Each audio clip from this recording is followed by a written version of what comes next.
Hello, hello မင်္ဂလာပါဒီနေ့မှာပေါ့နော်မြန်မာနိုင်ငံလာတဲ့ညီမလေးတွေကိုနာရီတာလေးစိတ်မှာတွားကြိုတာပေါ့နော်တွားကြိုရင်းနဲ့အဲ့တော့ဒီအချိန်လေးနဲ့ရတာနဲ့လေးစိတ်ထဲကိုနည်းပတ်ခဲ့တယ်ပေါ့နော်အဲ့တော့ပတ်ရင်းနဲ့စဉ်းစားမိတာပေါ့နော်အမလည်းစစချင်းရောက်တော့ဆိုလဲနေတာပေါ့နော်လေးစိတ်မှာကိုတွားကြိုရမယ်နေရာဘေးကထွက်ရမယ်ဘယ်ဝင်ရမယ်လဲနေတဲ့ခါကျတော့တကယ်လို့လေးစိတ်ကိုပထမဆုံးပေါ့နော်အချိန်တွားတဲ့အခါကျလို့ရှိရင်လဲမနေအောင်လို့အဲ့တော့အမဒီထဲမှာနည်းနည်းလေးဗီဒီယိုလေးရိုက်လာခဲ့တယ်ပေါ့နော်အဲ့တော့ဘယ်လိုမျိုးလေးကြည့်ရမယ်ဆိုတာကိုပေါ့အဲ့တော့ပထမဆုံးတခါမှမတွားဘူးတဲ့သူလေးတွေဆိုလို့ရှိရင်ဒီဗီဒီယိုလေးရရင်ကြည့်ပြီးတော့မှနည်းနည်းအထောက်အကူဖြစ်မယ်လို့ထင်တယ်ပေါ့နော်ပြီးတော့နိုင်တာလေးစိတ်ကိုပေါ့နော်ရထားနဲ့ဘယ်လိုလာမလဲဆိုတာကိုတော့အမအရင်ကဗီဒီယိုလေးတင်ပေးရပါအဲ့ဗီဒီယိုလေးကိုအပေါ်မှာဒါ link ချပေးထားတယ်ပေါ့နော်အဲ့တော့အမြန်ဆုံးနည်းနဲ့လာလို့ရတဲ့နည်းလမ်းလေးကိုအဲ့ဒီမှာပြောပြထားပါတယ်အဲ့တော့အခုကစပြီးအမကနိုင်တာလေးစိတ်ကိုရောက်ပြီပေါ့နော်ရောက်ပြီဆိုလို့ရှိရင်နိုင်တာလေးစိတ်အထက်ကဘယ်လိုရှိရဲပါညာဆိုတော့ပြပြသွားမယ်ပေါ့နော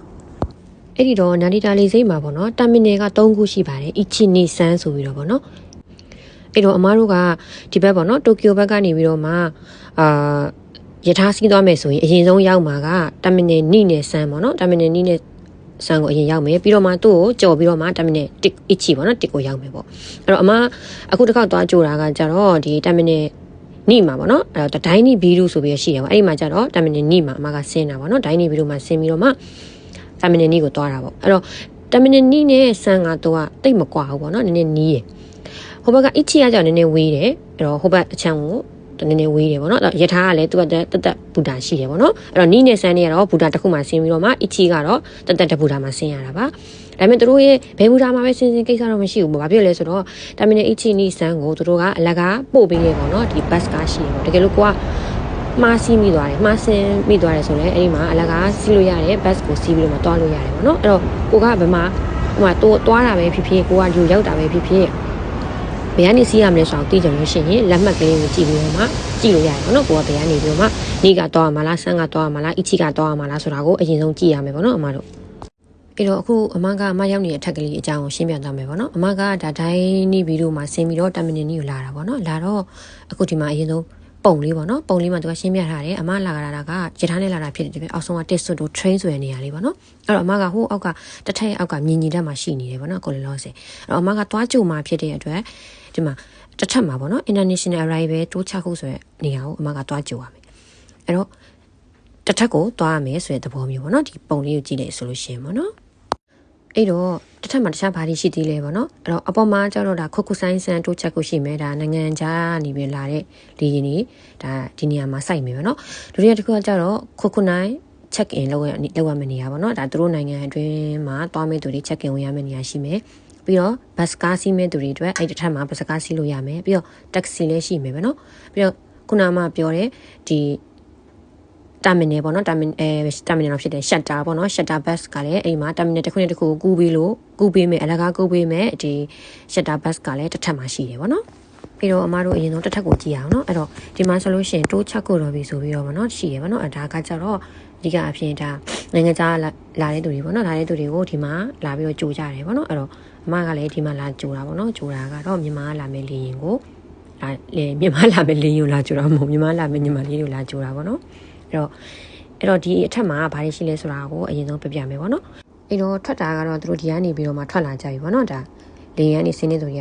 ကထွက်လာလို့ရှိရင်အဲ့ဒီထွက်လာတဲ့အပေါက်ရဲ့ဒီအမကဒါဖုံးသွားတဲ့တက်ပေါ့နော်အဲ့မှာသူကဘတ်ကားပေါ့နော်ဘတ်ကားလက်မှတ်ဝယ်လို့ရပါတယ်အဲ့တော့စက်မှာလဲကိုယ့်ဘာသာကိုဝယ်လို့ရတယ်လို့အဲ့ဒီမှာဒါရောင်းပေးတဲ့ဝန်ထမ်းတွေလည်းရှိတယ်ပေါ့နော်အဲ့တော့ကိုသွားချင်တဲ့နေရာကိုဘယ်မှာပေါ့နော်ဘယ်ကိုသွားမလဲဆိုတာကိုကရှာပြီးတော့မှဝယ်လို့ရတယ်ပေါ့နော်အဲ့တော့ရှာတာကတော့သူကအဲ့မှာရေးထားပေးတယ်ပေါ့နော်အဲ့တော့ဒီမှာဆိုရင်သူကရေးပေးထားရပါတော့ဒိုင်းအီချီဆိုရင်ဒိုင်းကြည့်တော့မှတ်တိုင်1ပေါ့နော်နံပါတ်1ဆိုရင်ဒိုင်းဆန်တာမီနယ်ကိုသွားမယ်8နဲ့18ဆိုရင်ဒိုင်းအီချီတာမီနယ်ကိုဒါအလကားသွားမယ်ရှက်တာဘတ်ပေါ့နော်တခြားဥမာတိုကျိုဆိုရင်ဒါမှတ်တိုင်6ကနေစီးရမယ်နိုင်9ဆိုလို့ရှိရင်ဘယ်ကိုသွားမယ်အဲ့ဒါတွေကိုသူကဒီမှာရေးပေးထားတယ်ပေါ့နော်အဲ့တော့ကိုကဒီလက်မှတ်ကိုစက်မှာဝယ်တဲ့ရင်လည်းဝယ်မွေးတက်လို့ရှိရင်လည်းရောင်းပြီးတော့ဝင်နေနေရှန်နေဝယ်ပြီးတော့မှအဲ့ဒီဘတ်ကားမှတ်တိုင်ရနေသွားစီးလို့ရတယ်ပေါ့နော်ပြီးတော့ဝယ်ပြီးသွားရင်တော့အဲ့ဒီအထက်မှာပဲပေါ့နော်အဲ့တော့ဘေးနာကအပေါက်ကနေထွက်ရင်ကိုရောက်ပြီပေါ့နော်အဲ့တော့ခုနကမှတစ်ထက်မှာကြည့်ခဲ့လေဘတ်ကားမှတ်တိုင်ရောရှက်တာဘတ်ကားတစ်ထက်မှာရှိတာဆိုတော့အဲ့တစ်ထက်မှာပဲလက်မှတ်ဝယ်ပြီးရတယ်ဘေးနာအပေါက်ကနေပြီးတော့မှအပြင်ကိုထွက်လာရင်ရပြီပေါ့နော်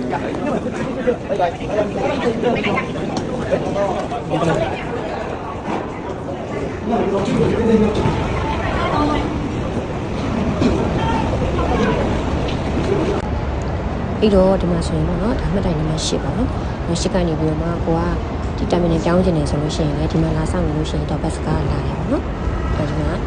တိုင်း terminal ကြီးကနေပြီးတော့မယ်3တောင်းမှာ each ကိုတောင်းမှာဆိုပြီးတော့မှရှိတယ်ပေါ့နော်အဲ့တော့အပြင်မှာလည်းရှိရပေါ့နော်အဲ့နိုင်ကတော့ခုနအထက်ကပါတယ်ပါပဲအဲ့တော့အပြင်မှာလည်းပြန်ပြီးတော့မှကြည့်လို့ရတယ်ပေါ့နော်ဒါကတော့ bus ကနဲ့ shutter စီးတာပေါ့နော်ဒီ shutter တစ်ခုနဲ့တစ်ခုအလကားစီးလို့ရတယ်မူလျောပေါ့နော်ဒီ shutter bus စီးတဲ့နေရာပေါ့နော်အဲ့ဒါတစ်ထပ်မှာပေါ့နော်အဲ့တော့ taxi လည်းအပေါ်ထပ်မှာပဲရှိပါတယ်အဲ့ဒါဆိုလို့ရှိရင်ဒါပထမတစ်ထပ်ကတော့ပြီးပြီပေါ့နော်ဒုတိယထပ်မှာကတော့ဂျပန်နိုင်ငံအတွင်းပေါ့နော်ကိုကဒီတိုကျိုနေချာနေရသွားတာပဲဖြစ်ဖြစ်တိုကျိုလာလေရတာပဲဖြစ်ဖြစ်နိုင်တာမှာဆင်းမယ်ဆိုရင်ဒါဒုတိယမြောက်အထက်မှာဆင်းတာပေါ့နော်ပြီးတော့ဒုတိယမြောက်အထက်မှာကားပါကင်လည်းရှိတယ်ပေါ့နော်တတိယမြောက်အထက်ကတော့ဒါမြန်မာနိုင်ငံကိုပြန်လာပဲဖြစ်ဖြစ်တခြားနိုင်ငံတစ်ခုခုကိုဂျပန်ကနေသွားမယ်ဆိုရင်ဒါခိုကိုဆိုင်ဆန်ရှစ်ပတ်ဆိုဖြစ်တဲ့အတွက်ဒါအပြည်ပြည်ဆိုင်ရာလေဆိပ်ပုံစံဟိုဒီကနေထွက်ခွာတဲ့လေဆိပ်ပေါ့နော်လေးတဲ့မြောက်ကကျတော့ shopping mall တွေဒါဆိုင်ကြီးရှိတယ်ပေါ့နော်သူမှာအဲ့တော့ကျန်တဲ့နေရာတွေတော့အမှရန်လေးပဲပတ်လိုက်မယ်ပေါ့နော်ဒါကတော့3ထပ်ပေါ့နော်3ထပ်ဖြစ်တဲ့အတွက်ဒါကဂျပန်ကနေတခြားနိုင်ငံတစ်ခုခုကိုသွားမယ်ဆိုလို့ရှိရင်ဒါ3ထပ်မြောက်ကနေပေါ့နော်အဲ့တော့အဲ့မှာအားသွင်းတဲ့နေရာတွေရှိရပြီးတော့ခါကျတော့ကိုပစ္စည်းတွေပါထည့်ချင်လို့ရှိရင်ထည့်လို့ရရင်လောကတွေလည်းရှိရပေါ့နော်တော့အဲ့3ထပ်မှာပဲသူကအပေါင်ဆက်တက်ရတယ်ပေါ့နော်ဆက်တက်ပြီးတော့မှဒါကမှတကယ်ထွက်ခါတဲ့အခါမှာတခြားနိုင်ငံကိုသွားတဲ့အခါမှာဒီကနေဒါသွားရတာပေါ့နော်အဲ့တော့ဒီမှာမှကိုယ့်ရဲ့လက်မှတ်နဲ့ကိုက်ပြီးတော့ဘယ်လေစိတ်ကနေဘယ်နံပါတ်ကနေစီးရမှာလဲဆိုတာကိုကိုက်ပြီးတော့မှဒီမှာစီးရတာပေါ့နော်တခြားနိုင်ငံတစ်ခုကိုဂျပန်ကနေပြီးတော့မှသွားမယ်ဆိုရင်ပေါ့နော်တော့ဒီဆက်ကလေးတွေမှာလက်မှတ်ထုတ်ပြီးတော့မှကိုယ့်ရဲ့ဟန်ကယ်တွေမှာဒါကတ်တာမျိုးအဲ့လိုမျိုးလေးလုပ်ရတာပေါ့နော်ပြောဖို့ကြံနေလို့နော်ခုနကတော့ပထမတစ်ထပ်မှာပေါ့နော်အဲ့တော့အမတို့ရောက်ချင်းပထမတစ်ထပ်မှာဒီကိုပစ္စည်းတွေပါတယ်ပေါ့နော်လေးလို့ရှိရင်အိမ်ကိုပို့လှမ်းပို့လို့ရတယ်ပေါ့နော်ရမတုံနဲ့အဲ့တော့အိမ်မှာဆိုလို့ရှိရင်ဒါလက်ကေလေးကိုကအရန်လေးလို့ရှိရင်ကိုယ့်အိမ်ကိုဒီမှာတော့ပို့လို့ရတယ်ပေါ့နော်အဲ့ဒီမှာသူကတခါလေးဈေးရီလိုရေးထားရပေါ့နော်အဲ့တော့ဘလောက်ဟိုပါပေါ့ဒီမှာကီလိုနဲ့တွက်ထားတယ်နော်ဘယ်လောက်ကီလိုဒီဆိုရင်ဘယ်လောက်ဆိုပြီးတော့မှသူ့ရဲ့နေရာပေါ်မူတည်ပြီးတော့ကုန်ကျန်းစီလေးရှိရပါတော့။လက်ကိတွေပါအများကြီးကီလိုကွာများလို့မတင်နိုင်ဘူးဆိုလို့ရှိရင်ဒီရမတုံနဲ့ပို့လို့ရတယ်ပေါ့နော်။ဒီတော့ဗီဒီယိုလေးရလောက်ပါပဲ။အမဒီမှာတက်နိုင်တဲ့လောက်တော့ဟိုပါပေါ့နော်လိုအပ်တာလေးတော့ပြောသွားတယ်ပေါ့နော်။အဲ့တော့ရထားစီးချင်လို့ရှိရင်ဒီမြင်းကြီးတက်ကနေစီးပေါ့နော်အဲ့တော့ဟိုအိမ်ကိုပြန်ချင်လို့ရှိရင်ရထားကနေမြင်းကြီးတက်ကိုစီးကားစီးချင်တော့ပထမတက်ကနေကားစီးပေါ့နော်အဲ့လောက်ဆိုရင်ရပြီပေါ့နော်အဲ့တော့တွားကြတာပဲဖြစ်ဖြစ်ပြင်လာလိုက်ဖြစ်ဖြစ်ခက်ခဲရှိနေလို့ရှိရင်ဒါအသုံးဝင်လို့ထင်ပါတယ်